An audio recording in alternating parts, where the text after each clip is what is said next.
네, 안녕하십니까. 지난해 여름, 이집트에서 열린 피라미드 에어쇼를 기억하시는 분들이 많이 계실 겁니다. 한국 공군의 자랑 세계 최고 고계 비행팀인 블랙이글스가 외국 비행팀으로는 처음으로 피라미드 상공 위에서 공연을 펼쳤었는데요. 이집트의 명실상부 1호 국보인 피라미드에서 과감한 고개를 선보이자 당시 외신들 역시 이를 주목하며 이집트의 한국산 항공기 도입이 기정사실화되었다고 보도하기도 하였습니다. 최근 이와 관련된 구체적인 기사도 나왔는데요. 지난 1월 해외 군사 매체 제인스는 이집트와 한국이 T-50 FA-50의 현지 제조 계약을 체결하였고 조달 규모는 약 100기라고 전하였습니다. 폴란드의 FA-50 48대 수출이 대략 4조 원 규모였던 것을 감안하면 이집트와의 계약은 대략 10조 원 이상이 될 수 있는 대규모 프로젝트인 셈인데요. 후보군에는 한국의 FA-50, 인도의 테자스, 이탈리아의 M346, 러시아의 약 130, 중국의 L-15가 입찰에 참가하였으나 여러 외신들은 KAI의 FA-50이 유력한 상황이라고 보고 있습니다. 이는 이미 이집트 국영항공업체인 AOI 한국 측과 T-50 FA-50의 현지 제조에 합의해 협정에 서명했다고 발표하기도 하였고, 이집트 국영매체 이집트미디어 역시 KAI 항공기 조달 규모는 100기이며 70기를 국내에서 제조한다라고 보도한 바 있습니다. 특히 AOI가 발표한 성명 속에서 눈에 띄는 부분이 있었는데요. 바로 한국과의 협력을 통해서 자국이 K방산의 아프리카 허브로 자리매김하겠다고 밝힌 것입니다. AOI는 군 현대화 요구를 충족하는 첨단 훈련 공격기인 FA-50을 이집트에서 제조해 아프리카나 중동 국가들에게 수출하는 것을 최종 목표로 삼고 있다면서 이는 이집트가 생산한 K9A 리즈와의 자주포와 같은 방식이라고 전하였습니다. 이집트의 무르시 군수물자 장관은 이집트가 제조하는 K9는 자국군의 요구를 충족시킬 뿐만 아니라 중동 아프리카 국가의 수출을 원하고 있으며 세계에서 가장 첨단화된 자주포 시스템을 도입하고자 하는 중동 국가와 아프리카 국가 두 개국의 협상을 시작하였다. 이처럼 무기 수출은 현지 생산을 통한 라이센스 수익 및 MRO 사업에서의 2차 수익으로도 이어집니다. KAI는 폴란드와 맺은 FA-50 경공격기 수출 계약을 토대로 현지 생산기지와 FA-50 MRO 센터를 지을 계획이고, 이 같은 내용은 말레이시아도 동일하기에 이집트 역시 생산 및 유지보수 센터가 건설될 것으로 보입니다. 이로써 유럽 동남아에 이어 아프리카와 중동의 교두보인 이집트마저도 KAI 허브가 생긴 것으로 추후 FA-50의 수출 목표인 1000대 달성에 보다 더 가까워지게 되었습니다. 이집트 역시 세계적인 기술력을 가진 한국과의 협력을 통해서 자국의 방위산업 역량을 향상시키려고 하고 있죠. 그동안 이집트 지식인들 사이에서는 한국의 민주화와 경제성장을 두고 이집트의 가장 좋은 본보기라고 언급하기도 하였습니다.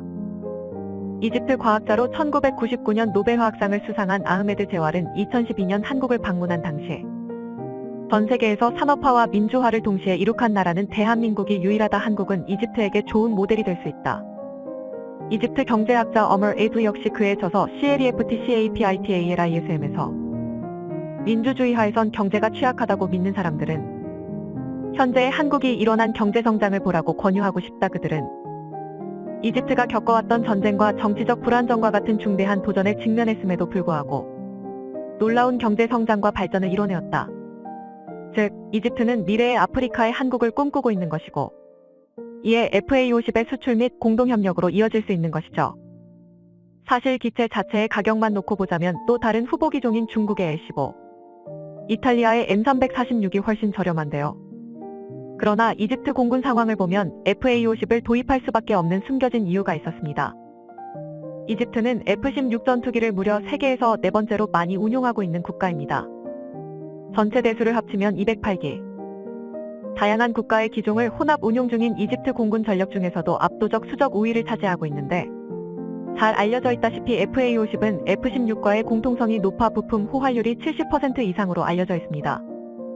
그러나 아이러니하게도 이집트군의 훈련기 기종들은 하나같이 브라질, 유럽, 중국산 기체들로만 채워져 있었죠. 이에 군 내부에서도 보급 과정이 복잡하다는 볼멘 소리가 나오기도 하였습니다. 즉, FA-50과 F-16과의 부품 공용화를 통해 보급 소요를 줄임으로써 도입가는 가장 비싸지만 운용 유지비가 압도적으로 싸진다는 장점을 가질 수 있게 되는데요.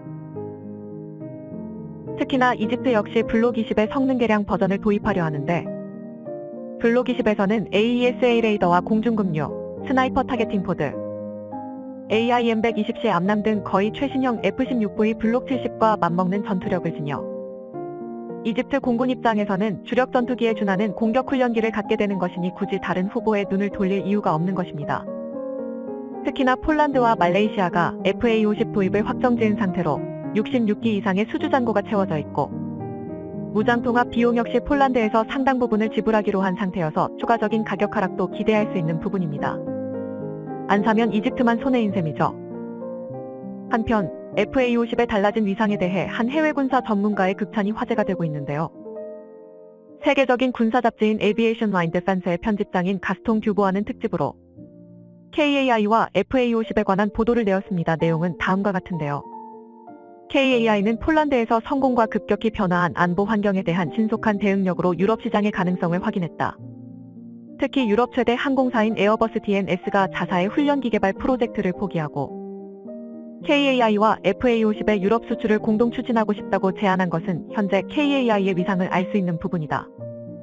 이로써 KAI는 유럽, 북미, 아프리카, 중동, 동남아, 남미 등 전 세계를 대상으로 그 존재감을 강화하려고 한다. 아직 전 세계에서 운용되고 있는 맥-21F5, A-37A4, 알파제트, L-39 등과 같은 구형 훈련기는 FA-50에게 1000대의 잠재 수출을 가능하게 만들어주고 있다. 또한 KF-21을 포함한 한국산 방위 장비를 구매한 국가들은 잠재적인 FA-50 도입국이 될 수 있어 최종적으로 보잉이나 에어버스와 경쟁을 할 수 있는 위치까지 성장할 것이다. 게다가 KAI는 향후 수십 년에 걸쳐 그동안 판매한 T-50 계열 항공기들의 유지보수와 개량에 관련한 수익을 얻게 될 예정으로 이라크는 T-50IQ 후속 지원에 3년간 3.6억 달러를 투입한 것처럼 차기 FA-50의 여러 개발 자금 확보도 가능해졌다. 항공 분야에서 보잉이나 에어버스와 경쟁할 수 있다고 평가되는 기업이 아시아에서 등장할 것이라고 생각하지 않았기 때문에 이는 매우 놀라운 성과이다. 특히 한국의 방산 수출은 단순히 무기 판매로 끝나는 것이 아닌 인프라, 자동차, 전철, 원전과 같은 협력으로도 이어지고 있는 점에서 주목할 만합니다. 특히 정부는 원전 산업과 방위 산업의 연계를 강조하고 있는데요. 폴란드, 체코, UAE, 이집트와 같은 국가들은 한국산 무기 체계의 우수성을 통해 얻은 신뢰로 에너지 안보 산업인 원전 건설 역시 한국과의 긴밀한 협력을 추진하고 있습니다. 방산과 원전 두 산업은 국가 전략 품목으로 지정되는 고도의 기술력이 필요하다는 점, 정치적, 외교적 사안이 고려되는 국가 전략에 민감한 산업이라는 점, 시민과 국가 안보에 직결된 산업이라는 점, 자금 규모가 워낙 커 정부와 민간의 협력이 필요하다는 점 같은 공통점을 갖고 있고 특히 한국이 세계 최고의 기술력을 갖고 있다는 데에서 수출이 함께 진행되고 있습니다. 한수원이 수주한 3조 원 규모의 이집트 엘다바 원전 계약은 2009년 UAE 바라카 원전 이후 13년 만에 원전 분야 수출 성공으로 한국 업체들이 2023년부터 2029년까지 엘다바 원전 4기와 관련된 80여 개의 건물과 구조물을 건설하고 기자재 등을 공급합니다. 또한 폴란드 퐁트누프 원전도 한국이 수주를 따낼 가능성이 높게 점쳐지고 있는데요. 지난해 10월 한수원은 폴란드 민간 발전사인 제팍을 비롯한 국영 전력회사인 PGE 등과 한국형 신형경수로인 APR1400 기반으로 원전 건설을 추진하는 계약을 체결하였습니다. 폴란드 사신 부총리는 한국과의 본계약 가능성을 100%라고 언급하기도 하였죠. 또한 지난 2일 원전업계의 대형 뉴스가 전해졌는데요. 한수원의 유럽 수출형 원전 APR1000 표준 설계가 유럽 사업자 요건 설계 인증을 취득했습니다. EUR 인증은 유럽 사업자 협회가 유럽에 건설된 3세대 원전 표준 설계에 대한 안전성과 경제성에 대한 요건을 심사하는 제도인데요. 한수원은 EUR에서 요구하는 20개 분야와 5,000개에 달하는 요건에 따른 우수한 품질을 통해 EUR 인증 심사 기간을 전 세계 역대 최단 기간인 22개월 만에 완수하는 저력을 보여줬습니다. 한국형 원전이 세계 최고 기술 수준임을 다시 한번 보여준 것이죠. 그럼 1000MW 설계 인증이 왜 중요하냐면 체코가 추진하는 두코바니 원전이나 슬로바키아 차기 원전 사업에서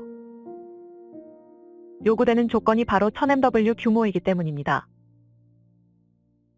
체코 역시 K전차, 신공, 선무, FA-50에 관심을 갖고 있어 원전 방산 패키지 수출은 더욱 확대될 수 있죠. 사실 방산과 원전을 패키지로 묶어 수출을 도모하는 것은 한국뿐만은 아닙니다. 중국도 이러한 전략을 취하고 있는데요. 특히 일대일로라는 거대한 물줄기 안에 방산과 원전을 포함시키고 있습니다.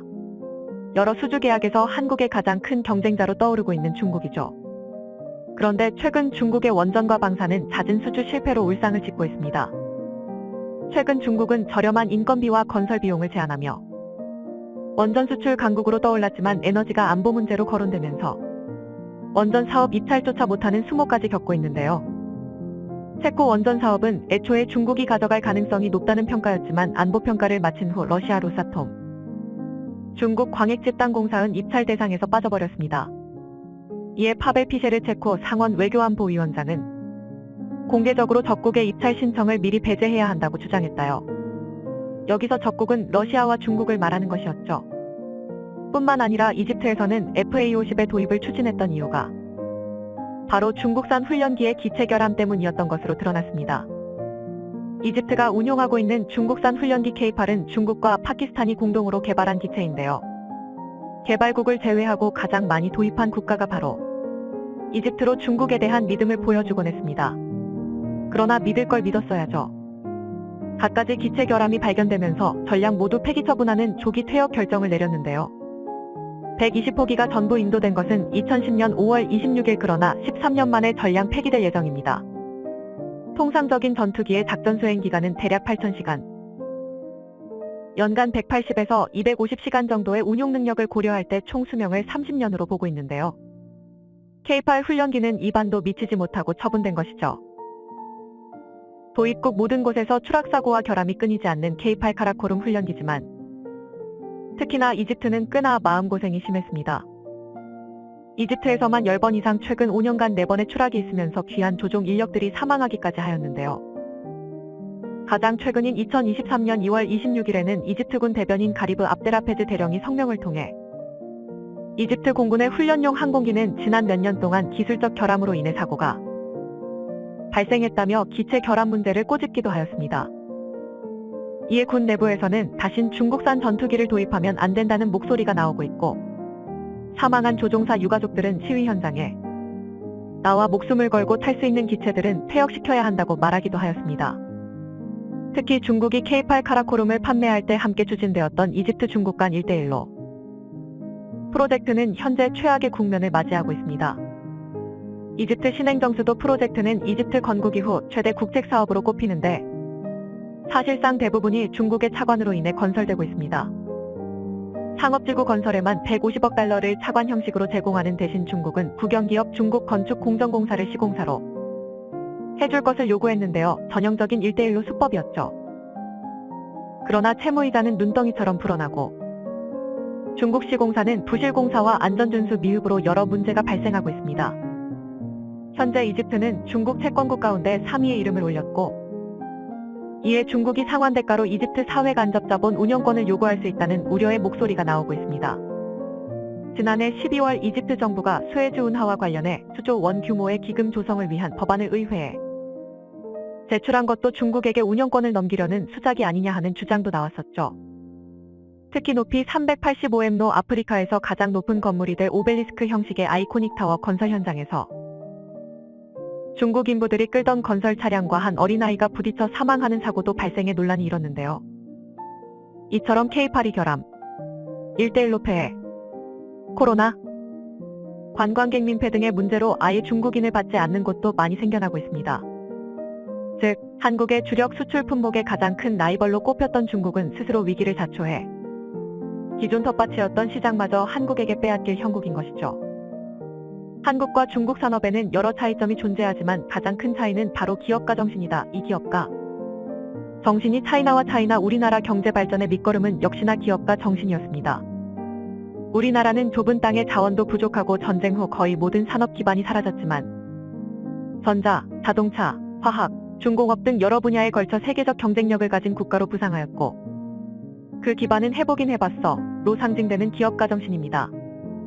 실현은 있어도 실패는 없다는 선진들의 DNA는 오늘날 돈으로도 못 사는 유산이 되었고 그건 값을 매길 수 없는 아름답고 귀한 주옥 같은 KDNA입니다. 시청해주셔서 감사합니다. 영상이 도움이 되셨다면 구독과 좋아요, 부탁드리며 다음에 더 유익한 영상으로 찾아뵙도록 하겠습니다.